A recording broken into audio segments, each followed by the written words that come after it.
Yesu jaloyo morito polo kod piny. En okinyi makende ma Nyasaye osechiewowa mondo wagone erokamano.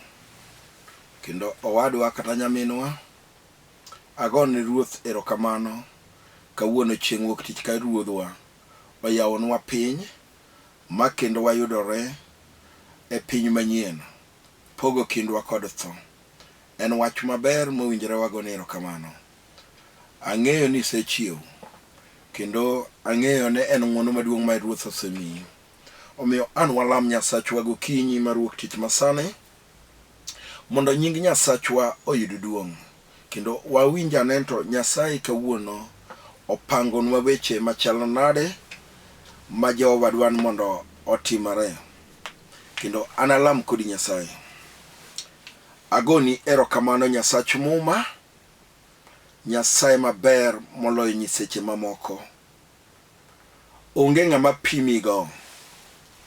Asewali e kind nyiseche.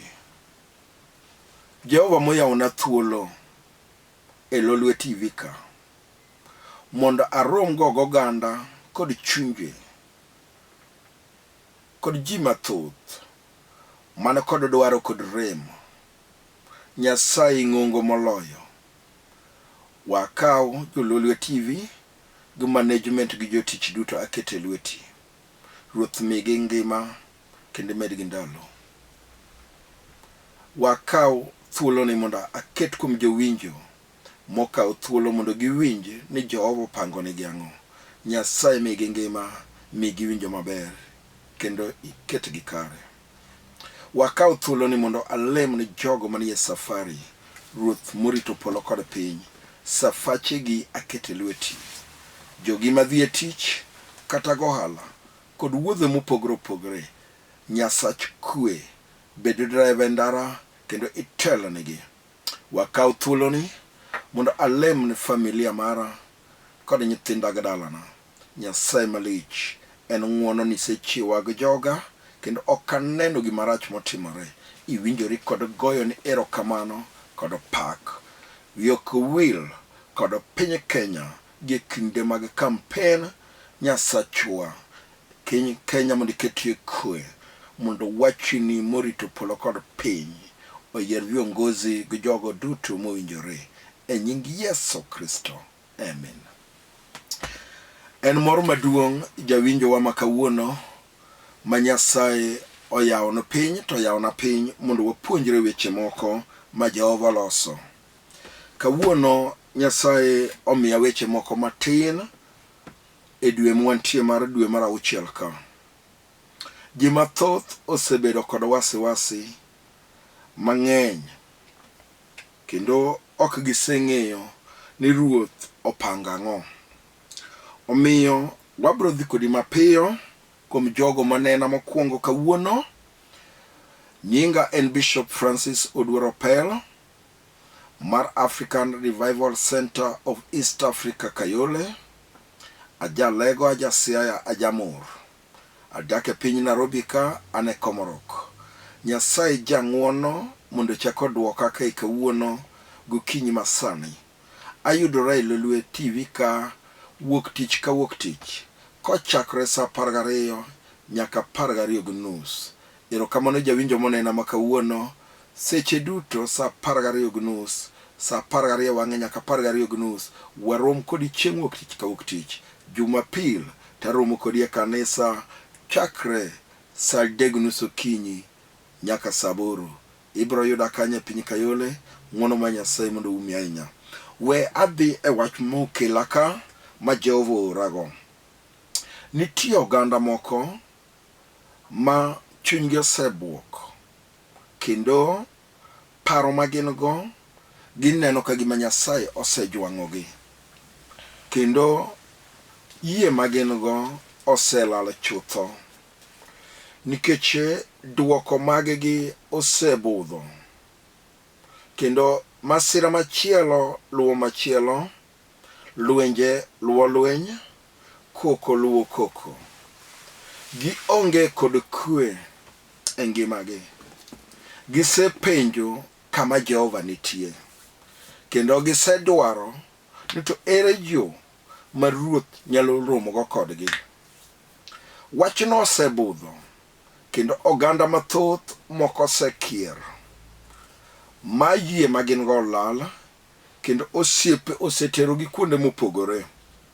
Moko osewuothgo e piny Kamenya, moko nyoter Mombasa kuom jothieth mag piny, moko osewuothogo kata e pinje mag Tanganyika, kata e Uganda, kata e piny Alego Siaya, kuonde miparo nitie jothieth mabeyo.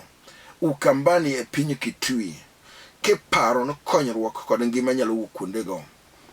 To ok giseromo kod gik mabeyo, nikech duoko magegi pod ok obiro.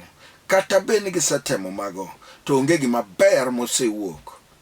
Jomoko osedhi asara, kendo moko oseketho mwandugi, ka gidwaro mondo ngimagi obed maber, kendo mondo gibed e ngima ka jomoko, kendo mondo yoregi oyawre. To pok giromo kod gik ma gidwaro. Omiyo gisebedo ka gipenjore ni to bende adier nitie Nyasaye manyalo gik moko duto, nikech gik ma gisetemo ok osedhi through. Kendo kata ka en lemo, to onyalo kwanore ka kanisa masani entieno nyalo bedo mar 9 kata 7 kata 8 kata 4 kata 10 nyaka ochak wuothe kanise. To kata kamano duoko ne pok owuok. Nyasaye oora kawuono ni obiro goduoko mari kuom wach manade misebetgo, kendo kuom paro misebetgo ni karo be nitie Nyasaye adier. Me wach ma kawuono an go. Nitie wach madhi some, kendo adhi somo muma moro matin ahinya misebet kisomo kendo isebet kiwinjo. Be ochalo wimbo kuomi kama kawuono wadhi wuoye. Jehova wuoyo koda e kitabu matin mondo wasomane kodi e Isaya 59, mano muma ma ji ong'eyo, kendo kata ki ole ka poem to nitie jok mong'eye e wigi. To kawuono Nyasaye ora mana kod muma no kende. Ndiko lero niya: Jo-Israel ohulo richogi. We awach wach matin.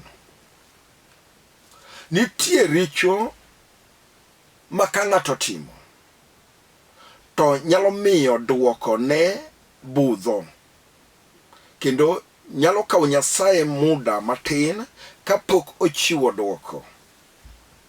Sama Jo-Israel noneno ka gisetimo richo,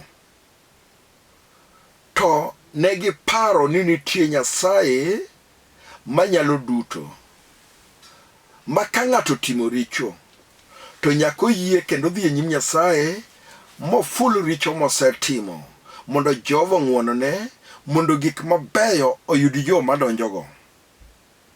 Richo nyalo geng'o gik ma ng'ato nego yud mondo kik oyud. Kendo richo nyalo chalo spark manyalo mako gweth mar ng'ato, kata chango mar ng'ato, kata kwe mar ng'ato.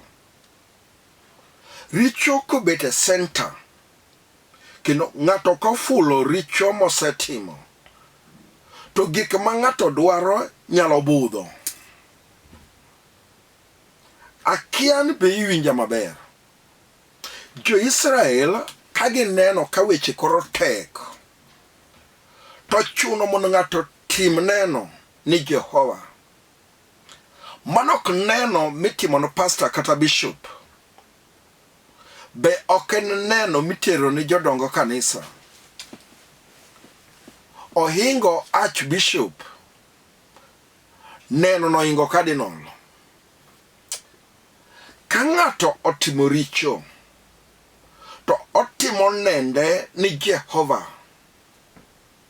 Owacho ni Ruoth asekier kendo asetimo richo. Sama nyongi mobet na matek, to nyal tweyo nungo na kod rises madongo. Kendo yende go nyo sargo dhoga gwiya, kendo nyo sargo iya gdenda te. Ka paro na nyalo yudo ngima, kendo ngima na nyalo bet maber. Jehova ma jang'wono ni ji yie mondo iwena ajaketho. Luoka kod rembi mondo abed nyathini. Ng'ato kuongo yie gik mosetimo. Kendo ng'ato nyaka kwana ni Nyasache richo mosekale kod gik mosetimo mondo Jehova ochiko ite mondo winj gigo. Ang'o momiyo duoko ni osebudho? Roho lero ni gik misetimo osemako gweth magi. Kendo gik mitimo ok osemiyo Nyasaye mondo winj duondi. Omiyo Ruoth osedino ite. Kata kilemo to ing'e gik mitimo. Kawuono ng'at achiel ano full e nyim Jehova no jaricho. Mondo tich mosemanyono oyudre. Mondo dak mosedwarono oyudre. Mondo gweth modware odeno odonji.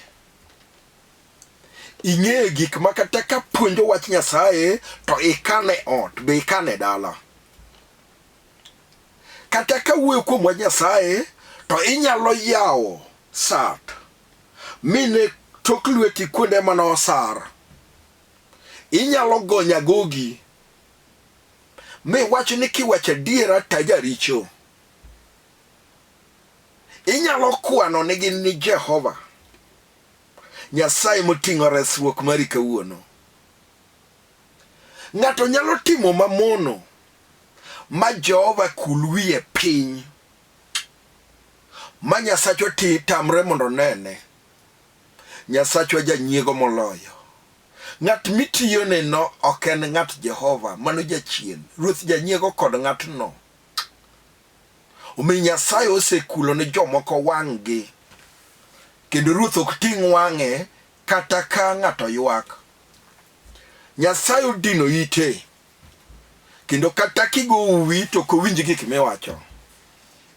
To kawuono Nyasaye wacho niya, ka ng'ato yie kod dhoge mofulo ne Jehova no, to Nyasaye ng'wonone to yawne rangae.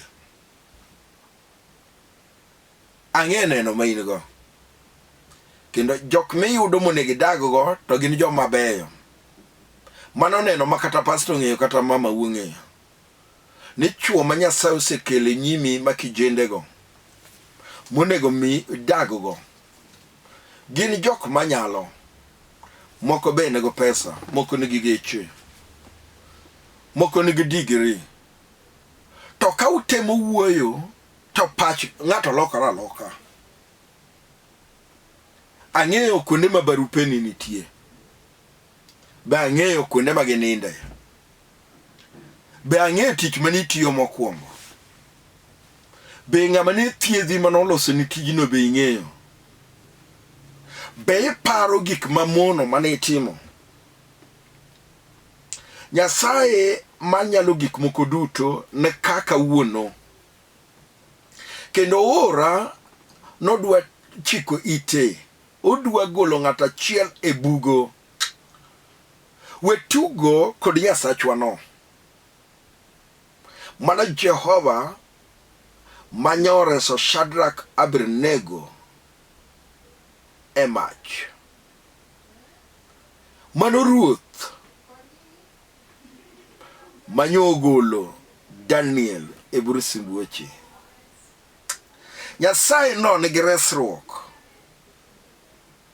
Kata kolorni matek ka Paulo gi Sila to bro turo rangae mag jela, bro wuok oko. Ang'o momiyo mok nyal timore? Nitie richo manie kindu kod Jehova. Awuoyo kod Nyasach Ana. Jehova ma ano neno gwang'e ma iye. Nyasaye moting'o resruok. Ano wachone ni Jehova asekier weche masewacho kuom nyieka richo kendo sam nyo yanya madongo sam nyo jara nya bedo jajairu maduong' sama nyo dichuo timo madharau nya timo madharau mapokonne to agochonga piny gi pi wang'a sani Jehova miya gima dwaro Nyasaye no kod duoko osiepna akiana teri matek to dwe mar auchiel ni Nyasaye onyisani nyaka duoki kendo isepenjori ka gima ni Nyasaye nitie adier abiro mondo anyisi ni Jehova nitie en kod duoko mari gimopogo kindu kod Jehova en richo kendo samani wach ni jaricho mane kwan ne Ruoth asetimo to Jehova bro lor sano kendo bro yawo ite mondo winji gik miwacho Jehova bro yawo wang'e mondo neni Nyasachwa no bro yawo dhoge mondo wuo kodi iwinjo nade jawinjo ondik nang'o e kitabu maler kawuono kawuoyo kodi kuom Nyasachwa no Nyasaye ma jachir ma chieng' moro ka lweny tek to wacho ni Daudi ni bro lo lweny Jehova no notieko Goliath gi dak achiel kata kiwacho ni mari ni tek me jolamo selame botamre wapim ni egolulu e TV ka ni kema Nyasaye omiyo wang'uono ma dhano time neno kinyi gotieno kokalo kuom puonj kuom weche ma giwinjo kokalo kuom gony ma Nyasaye gonyogi e lela Jehova tiyo ka kompyuta kata kibete ot kamibetieno kamiwinjano wach nyalo loyi ma jachien wuogu kuomi bete chien chwege piny magigo koko kagidhi kidong' thuolo jochiende manowacho nokidagi jochiende manowacho nokinyalo tedo be moko notwere inungoni giwacho nyaka ichwel ur wacho ni sama ne dhako bedo jachir maburo loyo Ana jochiende mag Lolwe nowuok kuome ka dhano bedo joneno kata ka wuoyo kode ot jochiende mag chango mag dhier mane kwar wothogo manyoluo babu boda Nairobi gi lwete nono gigo be yochako luye piny Nairobi kata kitiyo to tich kethore samo bro winjo ni Jehova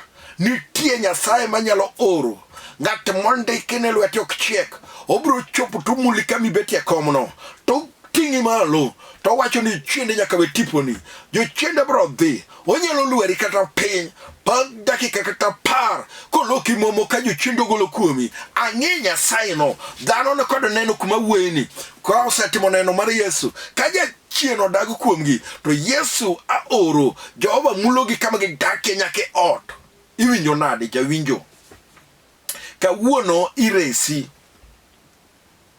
kawuono iting'i malo kawuono ichangi kawuono igwedhi kawuono dwe mar auchiel nyaka Nyasachwa tim okilok mwaka okichop ka mwaka dhi rumo ka Jehova kotimo ka Nyasaye oran dwe mar auchiel ni kawuono mawuoyo kodi chieng' wuok tich gokinyi sane ka Jehova oketi mondo winji gik mawacho to Nyasaye nyaka tim ondik nang'o winji gima muma wacho achiel wang'e 56 Bar Ruoth Nyasaye ok chiek moko nyalo reso ji asomo gi dholuo bad Jehova ok chiek moko nyalo reso ji iparo na kane TV kato ine ot Ruoth ok nyalo chopo kanyo iparo ne lwet Nyasaye ok nyalo muli nitie bede mok nyalo chango ji be nitie bede mok nyalo reso ji bada ni ok nyalo resi bad Jehova ema reso ji ondiko ne bade ok chiek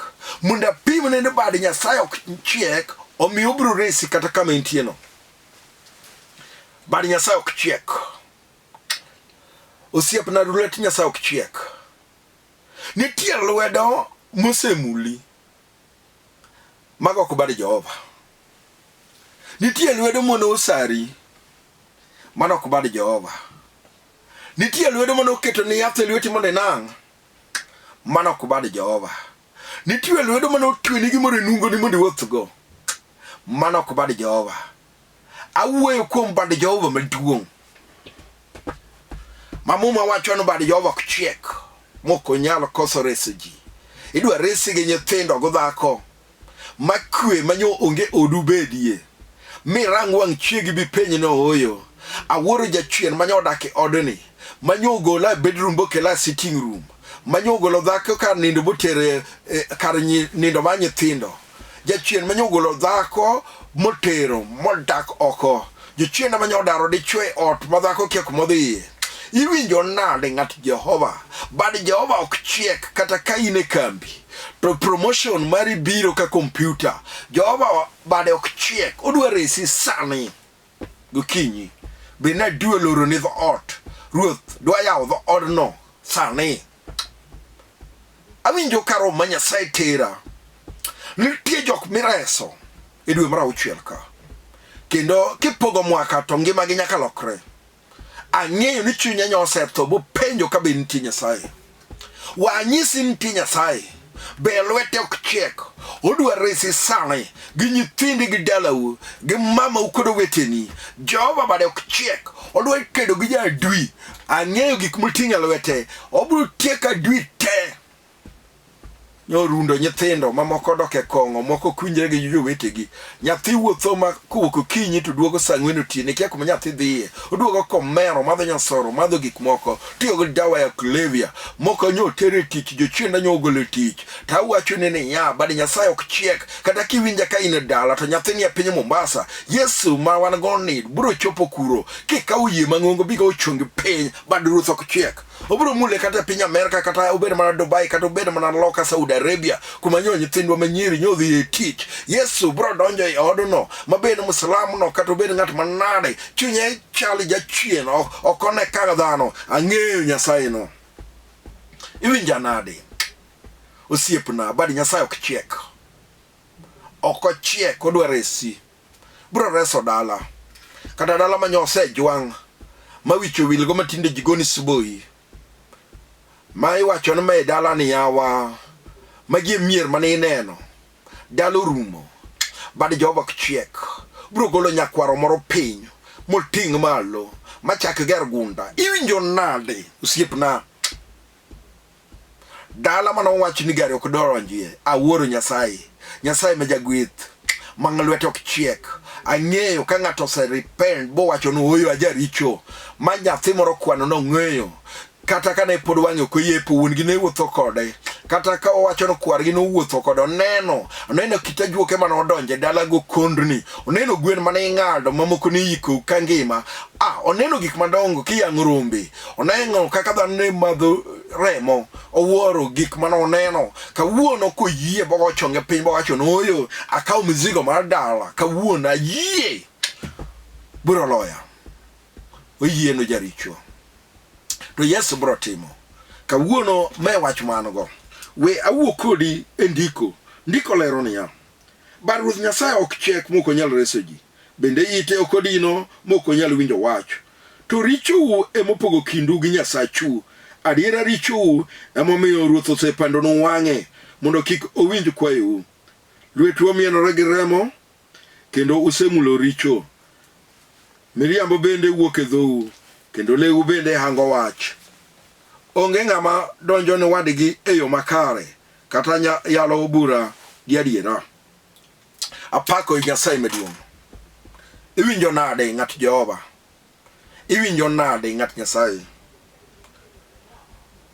it Jehova kodino adwa ni nyis Jehova wach adwa ni ler Ruoth wach richo we mopogo kindu gi Nyasachu to kawuono kiyie richo mane kwero timo richo mane wuon watimo richo mane mamu watimo richo manyo jaudi watimo richo manyo dhako timo richo manyo utimo Nyasaye ka uyie kuome kawuono gokinyi sani bang'ato neno kama no tiergo to Jehova kupando wang'e Jehova neno nitie ng'ama Nyasaye neno oneno nyathi more otka mudwe ting'o malo machieng' mono ger dala oneno nyathi more otka mudwe ting'o malo machieng' mono tim gik madongo nitie ng'ama Jehova neno kata mama ni Nyasaye neno kata ohala mitimo Jehova ng'eyo kata tich mitiyo Ruoth ong'eyo to to nitie richo mopogo kindu gi Jehova. Awacho ni ya kawuono kigo chonge piny mayie kuom Nyasaye mawuoyo kuomeni to nyaka Nyasaye ting'i malo.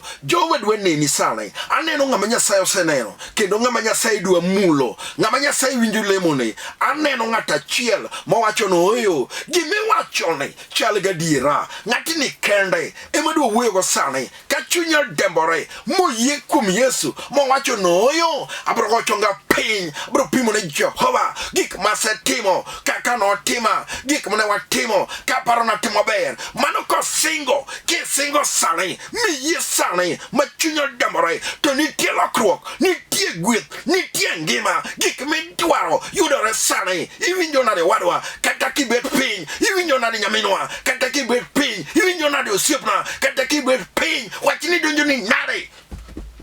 Awinjo karo lero ni ng'ata achiel chunya senyosore, ng'ata achiel osego chonge piny. Adwala mo ni Nyasach hono Nyasaye mokriambi Jehova makowacho ni timo to timo. Chunya osetho sewuotho tang'eyo ni ka Nyasaye mowacho to timore sani. Gimisemanyo misedwaro ang'e ni nyalo yudore. Bad Jehova chiek dwa muli sani. Kata ka jachino rami ngimane sani to Yesu dwa gonye moweyi thuolo gi osetimo neno gik ma Yesu timo. Iwinjo nade wadwa, iwinjo nade nyaminwa. Ting' lweti kama intie mondo walam Nyasaye. Kata ka broloi nyalo podho TV ni nyalo gochonge piny nyalo ting'o lweti malo kaka nyalo romo kod Jehova ing'eyo. Iwinjo nade abiro kod lamo mondo Jehova tim. Nyasacho no kriambi wacho ni lweda machiek lweta ok chiek dwa muli kama intieno. Odhi mulo nyathini kata obede piny Amerika, odhi mule kata obede piny Mombasa, obiro mule kama entie. Jehova lwete ok chiek sani. Owinjo lemone, winja, yuaga, awinjo ng'ato yuaga ni Jehova, awinjo ito kodino, owinjo gik miwacho, adhi lemoni kod Yesu. Agoni yero kamano Jehova. Nyasaye mokriambi maradier, mondiko na lwete ok chiek kendo ito kodino. Ruoth winj lemo mar mama na winj lemo na lweti no mondo mule omul jaode omul nyithinde omul ode mul gi Jehova. Chung gi gol gi chandruok gi lwenje kod dhier gi chandruok gi cases kod buche gi gope gweche motweyo gi nade motweyo dala motweyo ngima gi gol oko. Jehova isetimo igwedh gi chuth e nying Yesu Kristo. Amen. Ma wuoyo kodi and Bishop Francis Opell mar African Revival Center of East Africa. Ane piny Kayole, area mar Kioi Nyando. Adak e piny Komorok. Aja Lagos Siaya ajamor. Nyasaye majang'wono mondo chako tudwa kodi ka. Chieng' wuok tich sama kama okinyi makama. Namba na mar sim en 0720 86 39 11. 0720 86 39:11. Ng'wono mar Nyasaye mudhiero piny ng'eyo mondo rit nawu. Ubed godiechieng' maber, ubed godiechieng' maber. Mondo wachak warom kodi chieng' wuok tich gokinyi saa 12 nyaka 12:30. Mane Lolwe TV ka pile week ka week nyaka Nyasachwa nokelo duoko ni in maija winjo. Ng'wono ma Nyasaye mondo umi. Kanitie wach moro gaga sim wabro kawo mondo wakonyre kodi. Amen.